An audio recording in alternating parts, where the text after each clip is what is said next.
We're back now at 7:43 with a man who has a unique perspective on the current anti-American violence in the Muslim world. 23 years ago, Salman Rushdie watched as protesters raged against his novel, The Satanic Verses in the Middle East. He was marked for death and forced to hide for nearly a decade.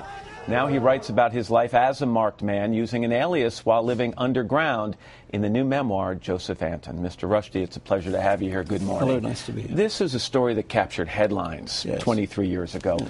Deeply personal story for you, and you haven't told it until now. Why?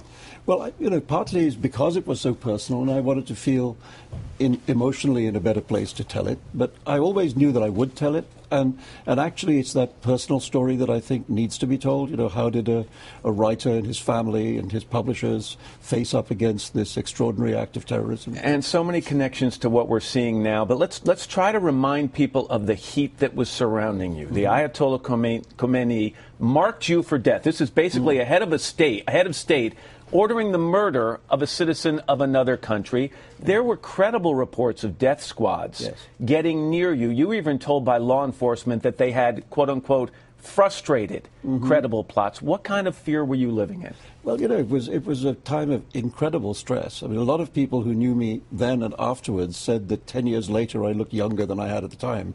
And it's because of that burden, because it wasn't just about me. I was worried about my family. I was worried about my publishers, my translators, booksellers. There was a lot to worry about. I remember the coverage of the event at the time. I'm old enough to remember. And I remember some storyline that kept coming up, that during this you were living this life, enjoying the money, enjoying the fame, living a combination of a life of like James Bond and David Beckham, the international man of mystery, and being whisked away by limos and things. What was the reality? Well, that was for me one of the strangest things, that people should attempt to so dramatically distort what was going on. And yes, I think sometimes it did look glamorous. If you arrive in places in a bulletproof Jaguar and a policeman leaps out and opens the door, people think, who the hell is he? What does he think he is?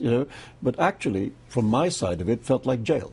And you write a lot about your friends and the fact that throughout this entire ordeal, not one friend ever said to you, Salman, I can't be your friend anymore because you're too much of a hot potato. Yeah. And these people risked a lot to protect you. Yes, I mean, this is one of the things I really take away from that experience is the fact that I survived this because of the love of friends who did extraordinary things for me. So fast forward 23 years, okay, and we've got a situation in the Middle East right now, and you look at the protests going on in some of these cities, and do you see a connection? Yes, I mean, one of the reasons why in the book I use this metaphor of the Hitchcock movie, The Birds, is to say that really what happened to me was like the first bird, and now we're in the middle of the storm.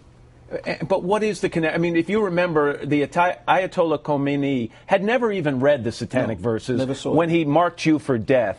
You look at these people protesting, you think they've never even, by the way, seen that movie? Well, I mean, I think clearly the video was a flashpoint, and I mean, from what I can see, it was a kind of outrageous, sort of disgraceful, little malevolent thing.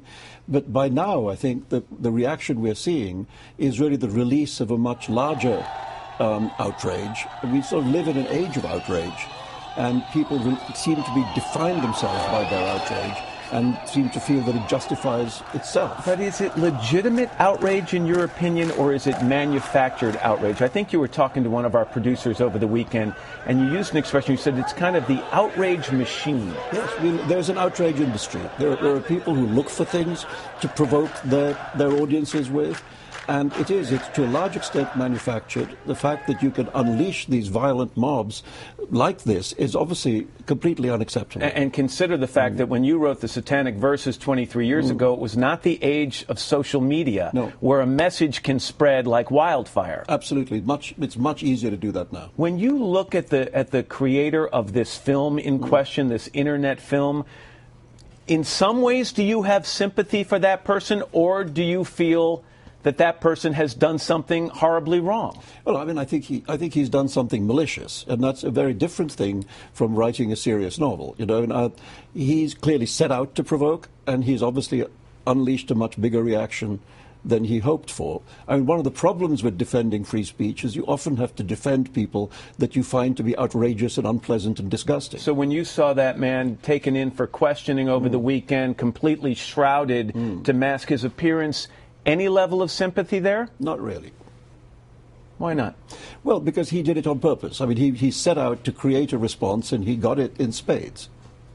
Salman Rushdie, interesting perspective, and I can't wait to read more of this book. It's called Joseph Anton. Thank you. It's a pleasure to have you here. Nice to be here.